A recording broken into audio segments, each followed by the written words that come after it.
Previously on Game to Love. I've already given mine away slightly, and I think the first set is very decisive.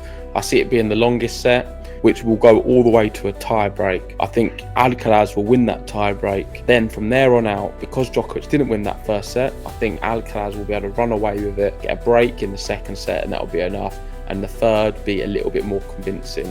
And unfortunately for Djokovic, for yourself and all of his fans, I don't see him winning a set or winning this match.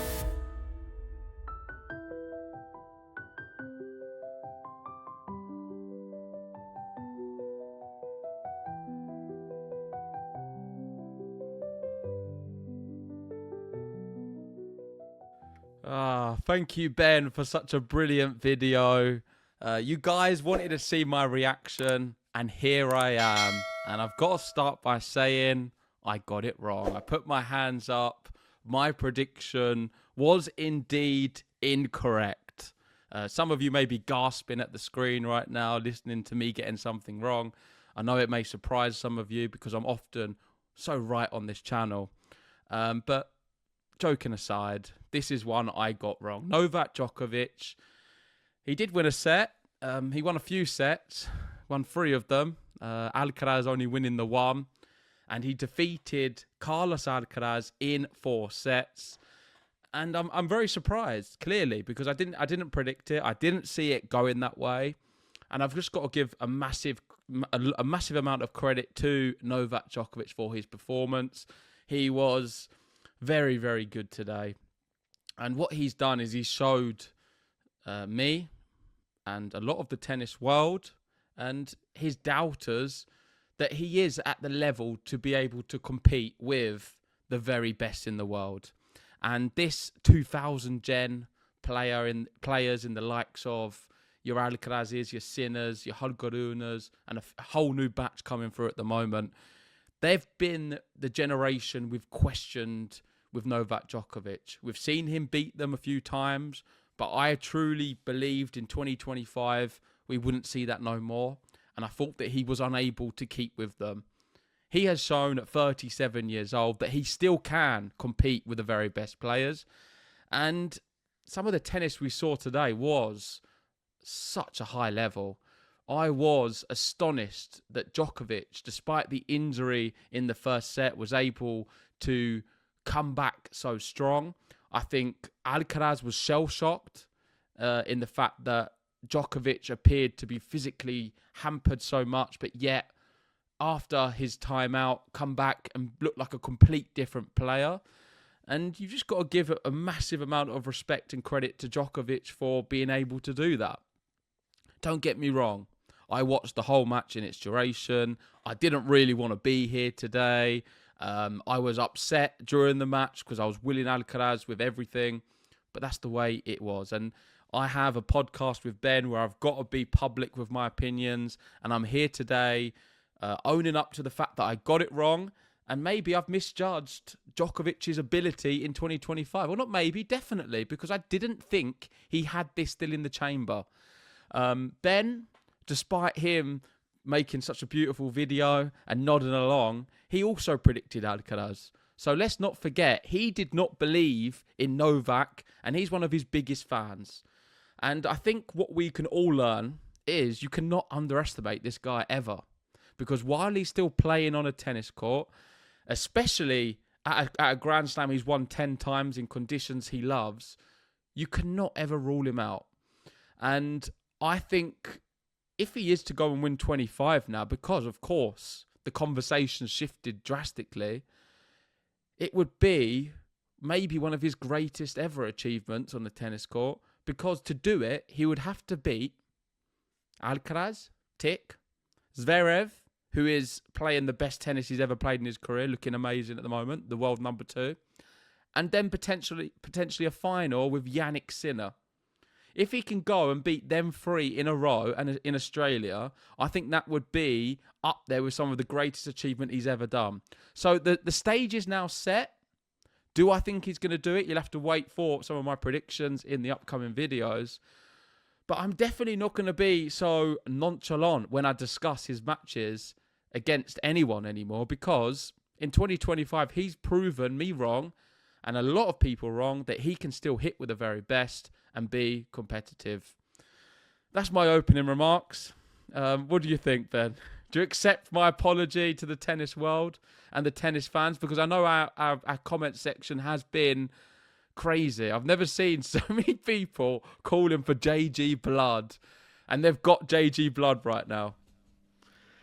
They do indeed. Yeah, thank you. On behalf of the Djokovic fans out there, I'll say that we accept your apology. But the only thing that I think it's missing is I was just hoping you'd do it in a roll neck. That was what I was. That's how most apologies are done in a public space. I mean, Djokovic getting a lot of apologies this week, it seems, but this is just one, just for getting something wrong. It's not an offensive thing towards him. It's just somebody, as I did, and I've admitted it as well. I came out earlier. I was absolutely ecstatic with the result. And I said it earlier, I'll say it again. I couldn't believe what I was watching, especially after the medical timeout.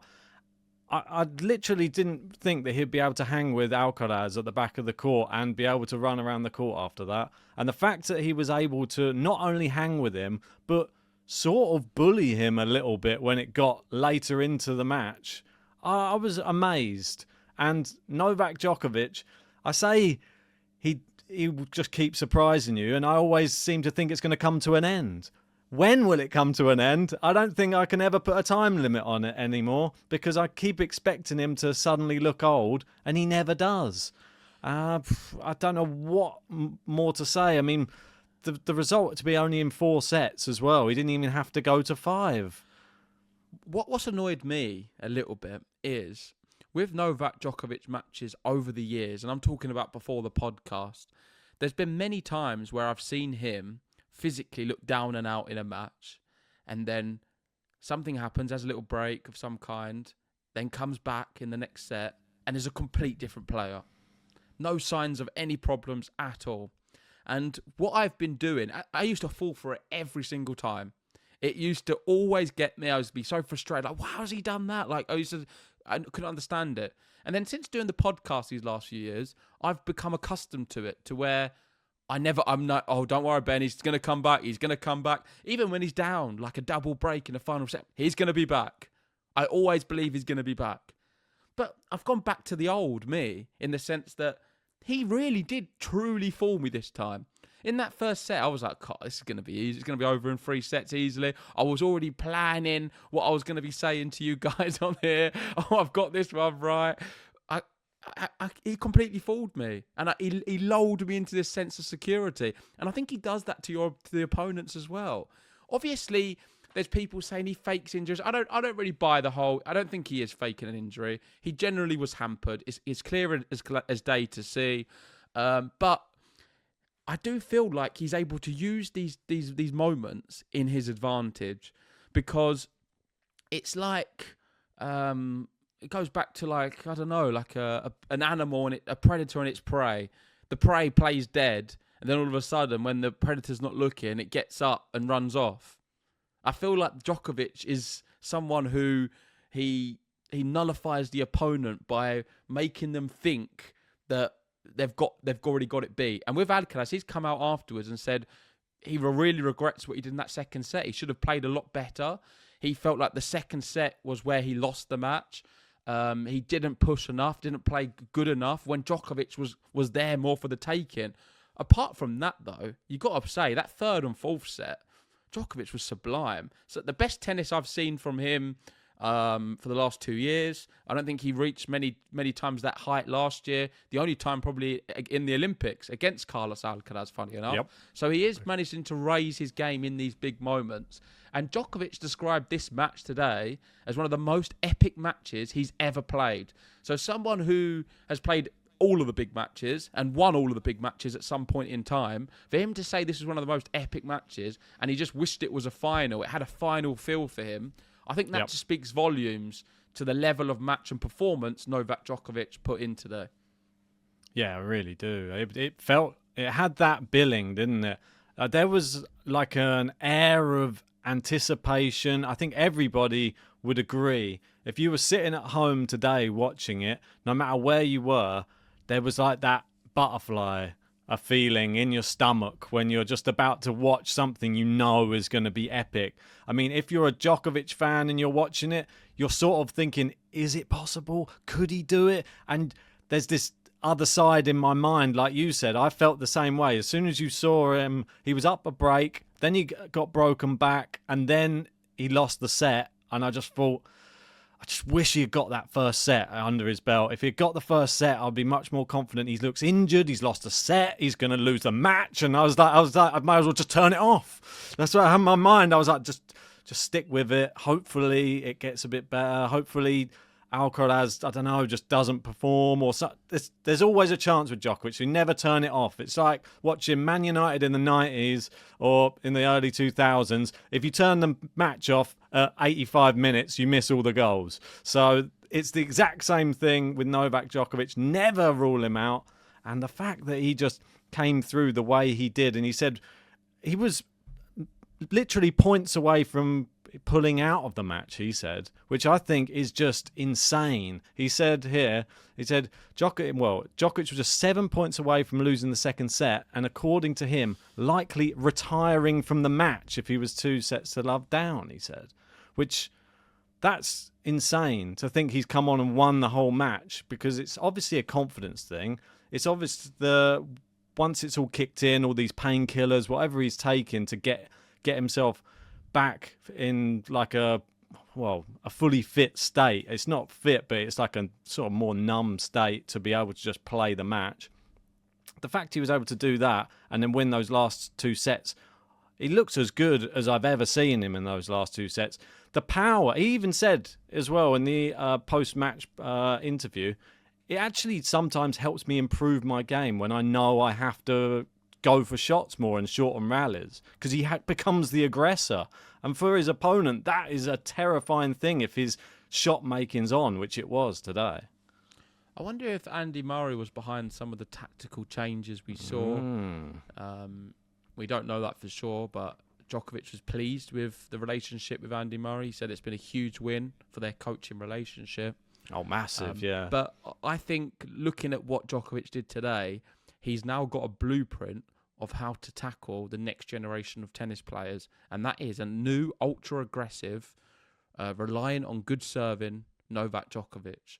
Because if he's finding his first serves and he's very aggressive in the rally, not trying to elongate them too much, he's so dangerous. And today, he was pushing Alcaraz around at times and turning defense into attack. We know he's the best returner to ever play, but offensively, it's one of the best I've seen him. And if he does that more, I think he can be a big threat to these players. And now I'm just really interested for the Zverev match, because Zverev beat Tommy Paul, and Zverev is in really good form. I think it's the best level of Zverev we've seen for some time. It's not going to be an easy one, but on paper, is it easier than Alcaraz? Probably. I fancy Djokovic to potentially win that match. I disagree that it's easier than Alcaraz, if I'm perfectly honest. In Australia, Sasha Zverev has been notably better than Carlos Alcaraz in the past, and he's playing the best I've ever seen him in Australia. Obviously, you've got to weigh it up. You can only beat who's put in front of you. But the way he beat Tommy Paul today, Tommy Paul looked like he was coming in ready to... He'd never beaten Tommy Paul. Like we spoke about, he was going to become his daddy after this win, and then he didn't manage to get it, and he lost. And you see the way that some of that last set was, 6-1. I mean, 2 tiebreak sets, and he absolutely demolished him in the tiebreak. 7-1 and a 7-love. You get all that way. Terrible. And he was in leading positions in these sets as well, and gave it away. Zverev came back in these sets. It shows he's got an iron will on the court. He is one of the most, and I'll say it, I think he's one of the best, if not, he's top 2 or 3 for recovery skills at the back of a tennis court. He will keep a ball in play better than most players, Sasha Zverev. And if you've got that, plus massive serving at the Australian Open, he's a threat. He could win the whole thing. No one's saying his name. They're all saying Djokovic, Sinner. Why not Zverev? It's a bit crazy, isn't it? But you Not see everyone was saying Djokovic until today, mate. Yeah, exactly. But now a that's lot what of I mean. people are saying he's the favourite to win the whole thing. And What who do you think knows of his anymore? I don't think I post-match? can say too much. When he said post-match, he got asked of. He said, "Oh, obviously you're playing Zverev next," and he just said, "Oh, we've got an agreement. Whilst I'm still playing, Sasha said he's just going to let me beat him in all the Grand Slams we meet." Do you reckon he's going to go along with that? No. Zverev's hungry to win a slam for sure. I don't know if you saw the feather today. That was quite funny. Tried to disrupt the match. No, I didn't. A feather flew down, and they had to replay the point. And Zverev was absolutely fuming. It was like, there's feathers everywhere. And he was pointing at him. He was like, why did you stop the point? So he's going to need, I think, a few feathers to come down on Djokovic's side this time to give himself a chance, because it's going to be, in Djokovic in this form, a very, very tough battle.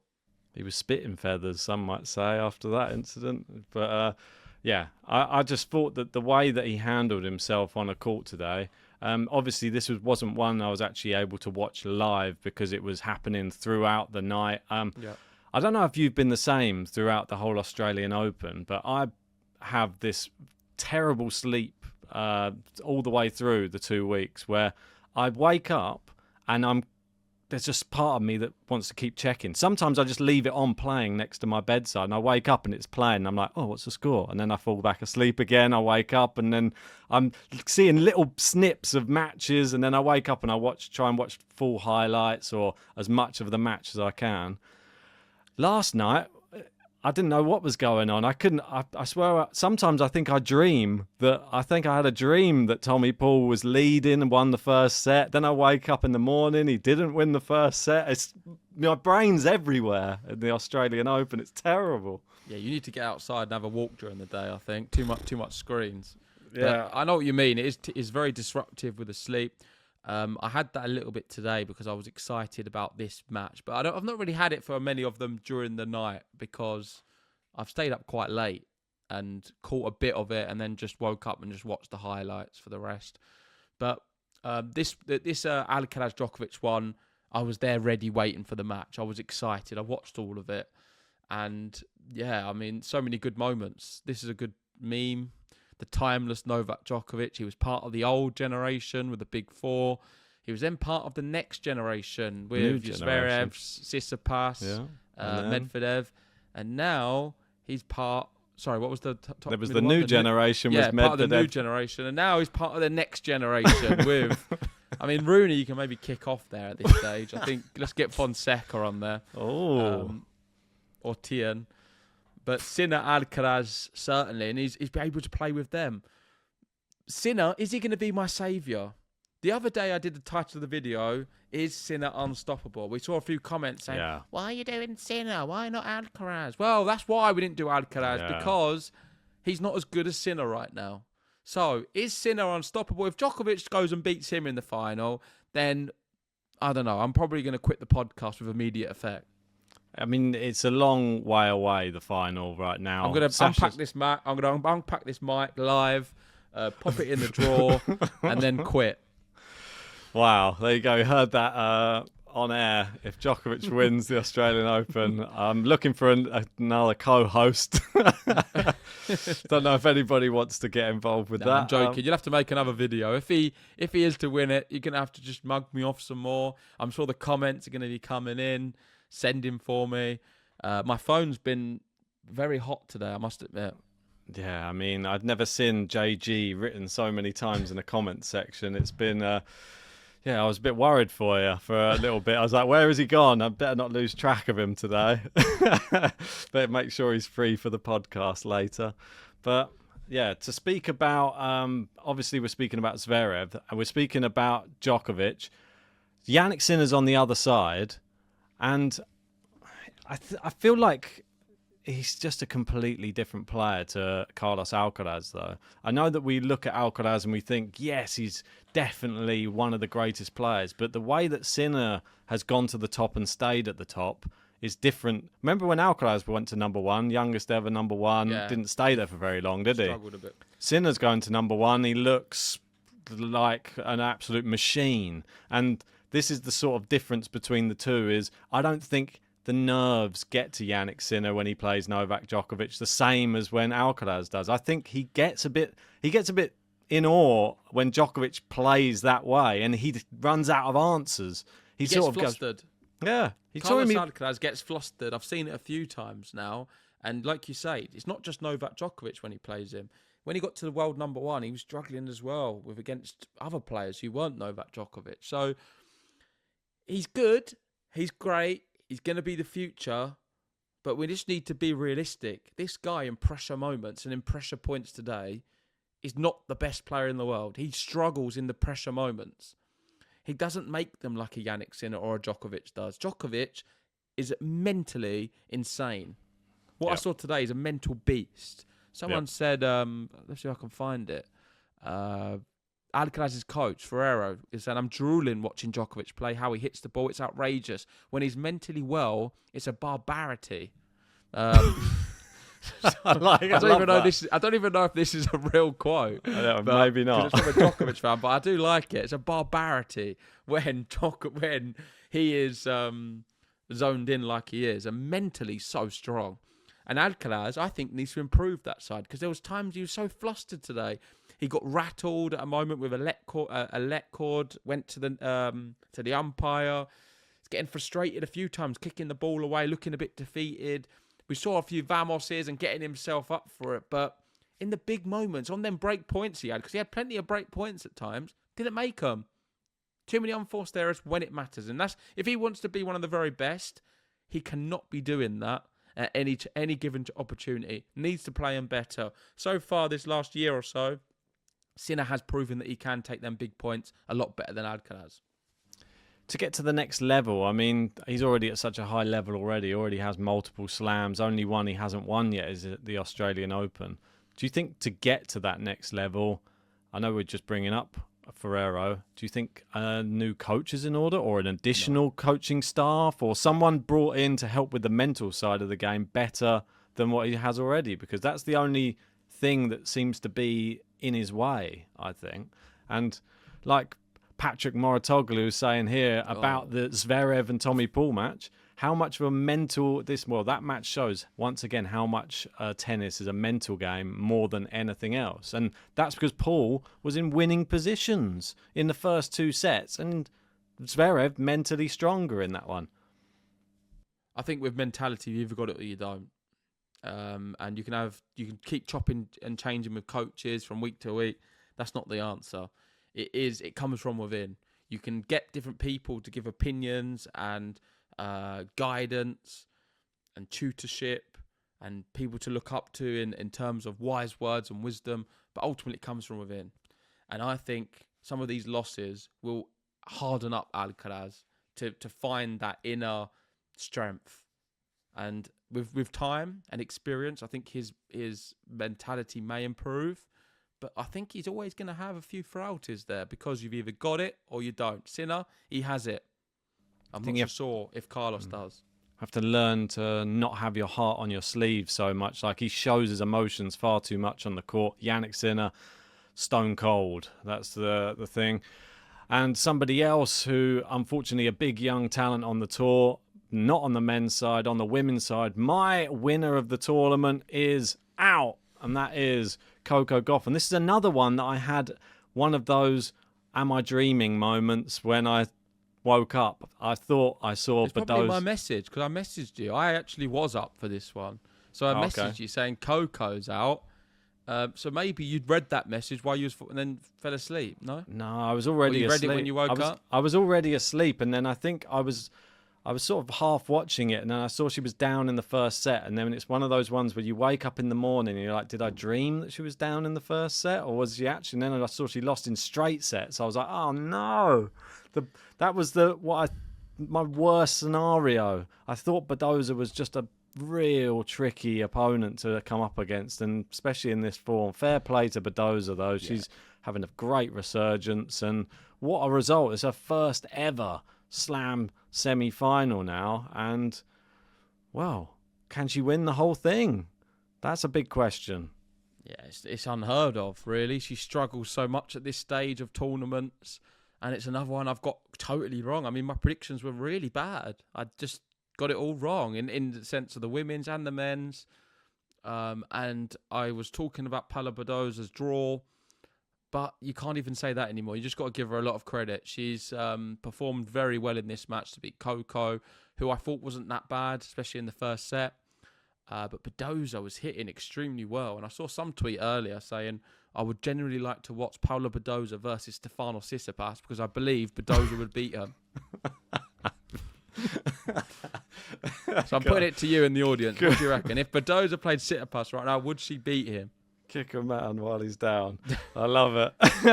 If he loses to Badosa, he might as well just hang up the racket, I think. I mean, she's hitting very well. And I'm really looking forward to her matchup against one of her best friends on tour, Sabalenka, who didn't have it easy at all. Lost the set 6-2, went to 3. I mean, what was going on yesterday? I couldn't call any of the matches at all. But Sabalenka did steady the ship and did win that match. And it makes for a very exciting one because I don't think it's going to be all Sabalenka. Yeah, I thought Pavlyuchenkova played fantastically well in that second set. She really looked like she was just struggling a bit to adjust to the conditions, as was Sabalenka. I think both of the players in the first set served 2 double faults in a row when they were serving down the bottom end where the wind was behind you. And Saba just adjusted a bit quicker to the wind, managed to just fire off a load more winners, got that first set. But then as soon as Pav came into it, wow, that second set, she really just went for it. And then Saba, another level, raised it again, and then was like, I'll take this match. That's the first set I think she's dropped in a couple of years at the tournament now. So that goes to show that's a really, really solid effort from Pavlyuchenkova. I didn't really give her a hope. I said straight sets. And yeah, well done to her. She had a really good tournament. Exciting player when she's playing well. Long may it continue. She made the French Open final, didn't she, before? So a threat on all surfaces if she can keep it together. Sabalenka is the first player to make 6 consecutive hardcourt singles Grand Slam semi-finals since Serena Williams, the US Open 2014 and Australian Open 2017. So that is, her name is every stat that comes up on the women's. It's always since Serena Williams, isn't it, on the women's? I think she has pretty much all of these records sewn up. But Sabalenka obviously playing Badosa. That's a bit of a firefight. 2 good friends as well. I'm quite excited for that after seeing the Pavlyuchenkova match now. Yeah, we'll have to give some predictions tomorrow. Of course, there was just so much happening today with this Djokovic stuff that we had to dedicate a good portion and a video or 2 videos even just to it. But just a look to tomorrow or the next few hours for us in the UK. Today, maybe, depending on where you're watching. But we've got some good matches coming up. And I need Iga to beat Navarro, and that will really help me with my bracket. I have her winning the tournament. Her draw has not been too challenging, but this is a big test against Emma Navarro. The winner of that will be playing Svitolina versus Madison Keys, 2 really good players on the women. And on the men's, we've got Yannick Sinner, Dimonor in the morning. So I'm going to be watching that first thing when I wake up. Hopefully a good one. And we've got Sonego Shelton, the serving battle during the night. So some great quarterfinals still to come. I need Sinner to win more than ever now, because I do not want Alex de Minaur to be making the final. No offence to him. I don't want Sonego or Shelton for that, because if Djokovic plays any 3 of them to get 25, I will cry on stream. I will be so upset. It needs to be Sinner. It just needs to be Sinner. Please, Yannick Sinner, beat Alex de Minaur. I'm going to be there waiting to watch it. Of course, I've got a bit of invested interest anyway because of the Italian thing, and I do like Sinner. So could have an all-Italian semi-final there, though. A guaranteed Italian in the final if Sonego wins. I'm surprised it's not British, Ben, the way you was talking the other week. Oh, the British talent. Oh, there's so many top players. We've got everyone. I was waiting to see a Draper Fearnley semi-final, but no. Well, that's a good thing you brought that up as well, actually, Fearnley. Because was that in your dream as well? No, that one I think actually I heard it on the TV earlier. He didn't go home after the tournament, and he's been Djokovic's hitting partner, Jacob Fearnley, before the Alcaraz match. So there you go. somebody who's really got him ready. He's got another Brit. He obviously got Andy Murray there. He's going, get Fernley in. He's all right. Another Scot. Probably that's the reason he came in, to be honest. Just all the Scots get together and hang out with Djokovic. Something I also want to just bring up just before we finish. Madison Keys. It's a sort of a tournament of couples as well. We've had Alex de Minaur with Katie Boulter. This is a great story, a love story. Svitolina Monfils, the drama of them both going deep. And now Madison Keys, she's doing so well, but is it all down to her coach? And she said it's sort of her coach is her partner, which is Bjorn Fratangelo. And I'm sitting there, she said, sometimes I'm ready to leave and go home. And he said, oh, sorry, I've just got to do a couple more interviews. And she's like, why are you staying later than me? She said he gets more interviews sometimes than what I do to go and talk about her. So, and she said, it's frustrating for me because I have to say he's right quite a lot at the moment because he's given me all these tactics and they're working. Look at her. Apparently she's got a new racket as well. And apparently the new racket makes the unforced error count come down for her because it means that she's changed a bit of technique in her hitting as well. So there's a lot going on with Madison Keys right now, which is pretty amazing. The way you've worded that just sounds childish at the very least. What's that? I know what you're saying. Probably. I know what you're saying. Makes the unforced error count come down. Well, yeah, it has. It's lowered it. I don't know. I mean, I'll stick with my red wine and celebrate. I've had a few already, celebrating the Djokovic win. Yeah, I do like Bjorn Fratangelo though. On that note, I remember watching him a few times. We've watched a few of his matches together, probably. Definitely. Good guy, good player. So very nice good person for her to have around. But I think we'll wrap it up there. The last thing I do want to say is I have a tweet just to mention. And that is 3 big players. Sinner, Djokovic, Alcaraz. So Sinner has won 4 of his last matches against Djokovic. Djokovic has won 4 of his last matches against Alcaraz. And Alcaraz has won 4 of his last 6 matches with Jannik Sinner. And 3 in a row. So it just goes to show all 3 of them beat each other. But we're seeing lopsided head-to-heads in their matchups. So looking at that, Sinner should be the most pleased because he has a good head-to-head against Novak Djokovic. I've not put Zverev in there, but I'm not sure if it's going to be great against Djokovic. No, I think that he sort of has the better of him, especially in slams as well. So I'm hoping that continues. And if anybody's watching at home, sorry if you're Italian, but I'm going to be cheering on Alex de Minaur in his quarterfinal. I'm hoping the home faithful can get it done. Desperate.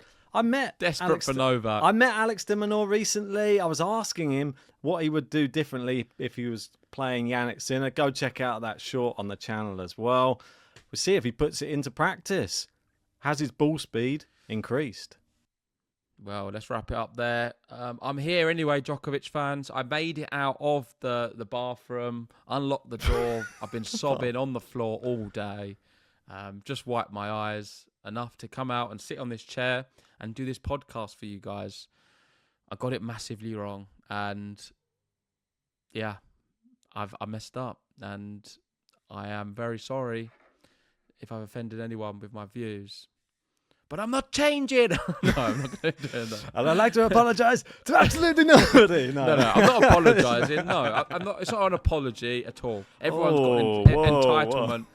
No, everyone's got an entitlement to their own opinion. My opinion was that was the way it's going to play out, and I've got it wrong. And I need to assess the way I see things. And that's what I'm going to do moving forward because Djokovic is still here to play in 2025 and no one can discount him. And I'm going to try my best not to the next time. So thanks for watching. If you haven't already, hit the like button, subscribe if you're new. And remember, Ben also picked Novak Djokovic. No, he didn't. He picked Carlos Alcaraz. Sorry. Sounds like another Tony Jones to me over there. What do you think? I'm anyway. Gone. Bye.